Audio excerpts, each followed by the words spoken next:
Hello, नमस्कार. 2 वर्षापूर्वीपासूनचं माझं dream होतं खजूरची शेती. तर ते आता फायनली कंप्लीट होतं आहे.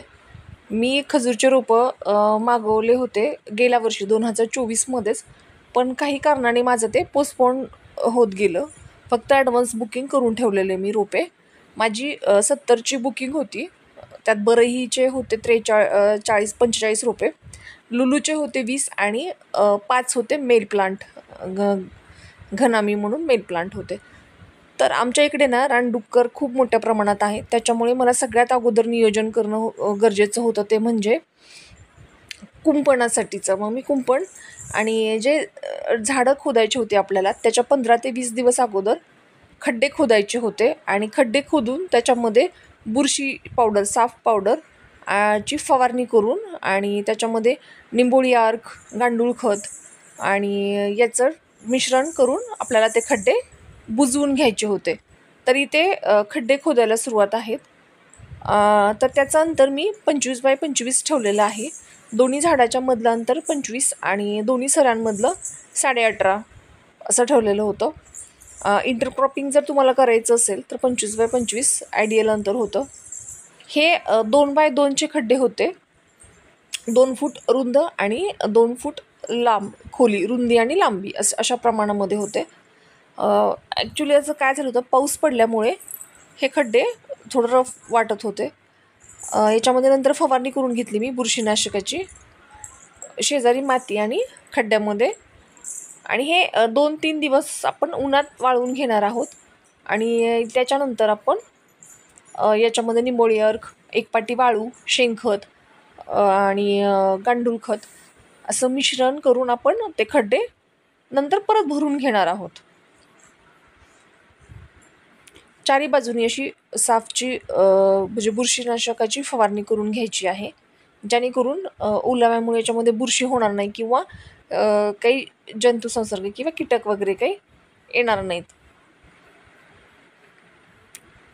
फवारा पण या दादाने खूप छान मारला होता. बरेच प्रश्न होते ॲक्च्युली. मी राहते बीडमध्ये, तर बीडसारख्या दुष्काळी भागामध्ये हा प्रयोग करणं म्हणजे खरंच रिस्कच होती.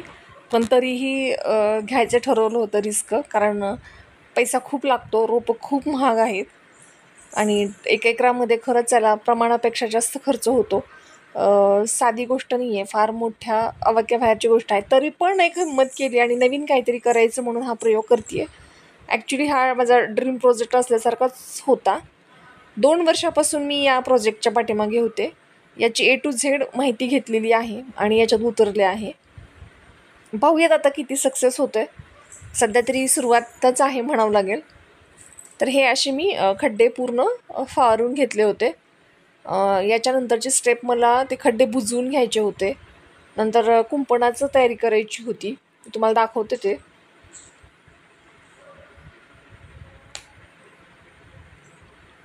हे ड्रिप इरिगेशन पण केलं होतं आपण साईड बाय साईड, कारण एक एक गोष्ट करतच पुढे जायचं होतं. हे असे खांबे आणलेले आहेत.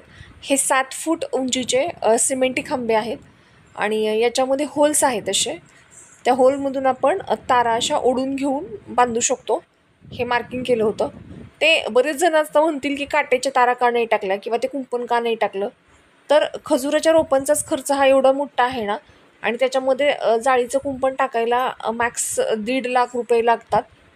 तर हे योजनेमध्ये जेव्हा बसेल तेव्हा करू असं म्हणून आम्ही हे साधं कुंपण टाकतोय. हे ड्रिप इरिगेशनचं पॉईंट काढलेले होते, कारण बाग जेव्हा आपण लावतो तेव्हा सगळ्यात मोठा प्रश्न असतो पाण्याचा, आणि हे नियोजन अगोदरच करणं गरजेचं होतं. म्हणून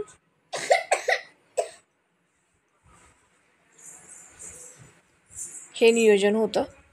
हे ड्रिपला मोठा पाईप टाकला होता मी, मला वाटतं 20 mm आहे हा, कारण 16 का 20 आहे, मला एक्झॅक्टली सांगता येणार नाही, कारण याच्यातून खते पण द्यायची होती आपल्याला इन फ्युचरमध्ये.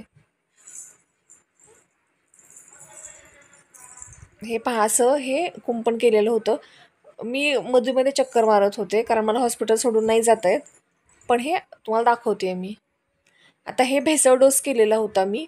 भेसळ डोसमध्ये आपण मायक्रोन्यूट्रियंट टाकलेले, गांडूळ खत टाकलेलं आहे आणि NPK वगैरे आहे याच्यामध्ये. हे सगळे एकत्र करून आपण खड्ड्यामध्ये बुजवून घेणार आहोत. एक खड्ड्यामध्ये 2 मूठ खत टाकलेलं आहे, 2 उंजळ माती टाकलेली आहे आणि हे रोपे बघा आपली ही छोट्या सर्जिकल ब्लेडने कट करून आपण हे लावणार आहोत. मला त्यांनी ज्या पद्धतीने सांगितले होते की अर्ध झाड खड्ड्याच्या आतमध्ये आणि अर्धवरती, त्याप्रमाणे आम्ही हे लावून घेतलेले आहेत. आपल्याकडे आपल्या महाराष्ट्रामध्ये म्हणा किंवा मराठ्यांमध्ये म्हणा किंवा सगळ्यांमध्येच आपल्या भारतीय संस्कृतीच आहे की कुठल्याही सुरुवात करताना आपण पूजा करतो. त्याप्रमाणे हा एक रीती म्हणून किंवा आपल्या पूर्वजांनी जे केलेलं आहे त्याच्यानुसार मोठ्या माणसांचं मान म्हणून आपण त्यांच्या हातून, आमचे सासरे आहे ते सरांचे छोटे काका, त्यांच्याकडून आपण हे पूजा करून घेत आहोत. 5 सुवासिनींना पण ओटी भरली होती, कारण धरती आपण धरतीला आपली आई असं म्हणतो, काळी माती, काळी आई, तिच्यामुळे तिची ओटी भरूनच आपल्याला पुढे जायचं होतं. माझं टीम भरपूर मोठी होती ॲक्च्युली. ह्या टीममुळे सगळं झालं.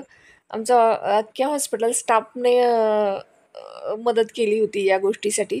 कारण झाडं लावणं ही एक जणाची गोष्ट नाही आहे किंवा बायकांकडून लावून घेणं हा पण खूप मोठा टास्क आहे. कारण जेव्हा तरुण मुलं राहतात ना, तेव्हा ते काम जरा फास्ट होतं.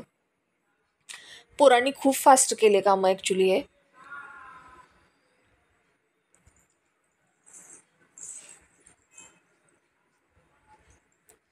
याच्यामध्ये मेल काय आहेत आणि 5 मेल आहेत, बाकी सगळे फिमेल्स आहेत.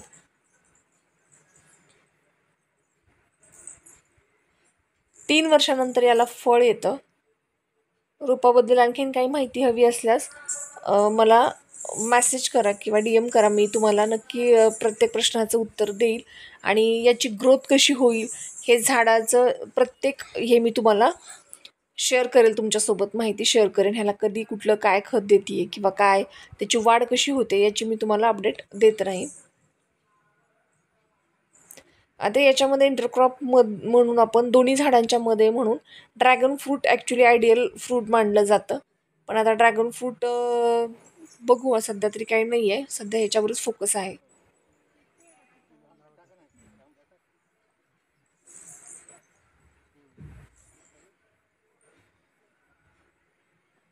आपण जेव्हा परंपरा करून सगळ्या गोष्टी करतो ना, छान वाटतं खरंच. म्हणजे हे पूजा वगैरे मला पण खूप आवडलं की, आणि हे माझं प्लॅनिंग होतंच की आपण सगळं करायचं ना, तर सगळं व्यवस्थितच करायचं आहे. योगही छान आला होता श्रावण महिन्याचा. माझे वडीलही आले होते, त्यांच्या हातूनही झाड लावणार आहे मी. सगळ्यांच्या हातून ॲक्च्युली आम्ही एक झाड लावत गेलो आणि हे काम खूप लवकर, म्हणजे 2 तासामध्ये आमचं पूर्ण झालं होतं झाडं वगैरे लावून.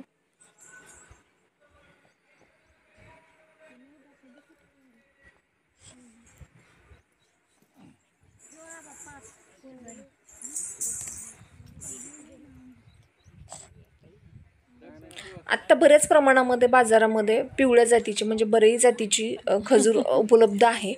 ही आपल्याकडे नव्हतीच खरं. आत्ता सगळ्यात अगोदर हरियाणा आणि गुजरातमध्ये होती. खरंच म्हणजे महाराष्ट्रामध्ये का नाही आहे ह्याचं उत्तर पण गव्हर्नमेंटनं विचार करायला हवा.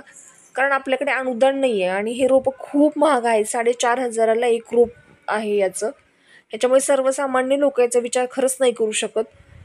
मी पण हे गेल्या वर्षीपासून म्हणजे होतं माझ्या ह्याच्यामध्ये, पण हेच महाग आहे, कॉस्टली आहे म्हणून मीही लक्ष नाही दिलेलं. आपल्या इकडे पण जर अनुदान मिळालं तर लोक करतील. हे माझे वडील यांच्या हातून पण मी केलं आणि माझे सासरे, ही आमची पूर्ण टीम होती. एवढ्या लोक होते त्याच्यामुळे खरंच खूप लवकर झालं. मी वेळोवेळी तुम्हाला याचे अपडेट देईन. भेटत आपण नेक्स्ट व्हिडिओमध्ये. हे पहा, अशा प्रकारे आम्ही लावले होते झाडं.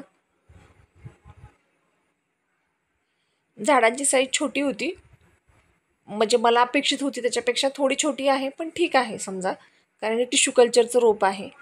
टिश्यू कल्चरच्या रोपामध्ये 3 वर्षामध्ये फळ येतं. आता पाहूयात, ॲक्च्युली मी तुम्हाला वेळोवेळी याची माहिती देईन. की प्रत्येक म्हणजे महिन्याला याची ग्रोथ कशी आहे, काय आहे. याचं सगळ्यात मोठं आहे की याला पाणी फार कमी लागतं, याला कष्ट फार कमी लागतं, याला फवारणी नाही आहे, याला कुठले केमिकल्स खतं नाही आहेत. हे नॅचरल गांडूळ खत आणि शेणखतावरती येणारं झाड आहे आणि याला माणसं जास्त लागत नाहीत, मॅनपॉवर फार कमी लागते. हे पहा फायनल माझं ट्री प्लांटेशन. आणि लगेच आम्ही ड्रिप इरिगेशन, हे केळीचे झाडं मला त्यांनी दिले होते 10, मी ते पण याच्यामध्ये लावले होते. हे ड्रिपनं पाणी.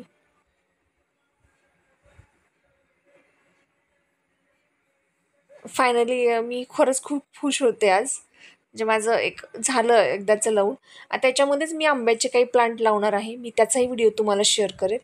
भेटूयात आपण नेक्स्ट व्हिडिओ.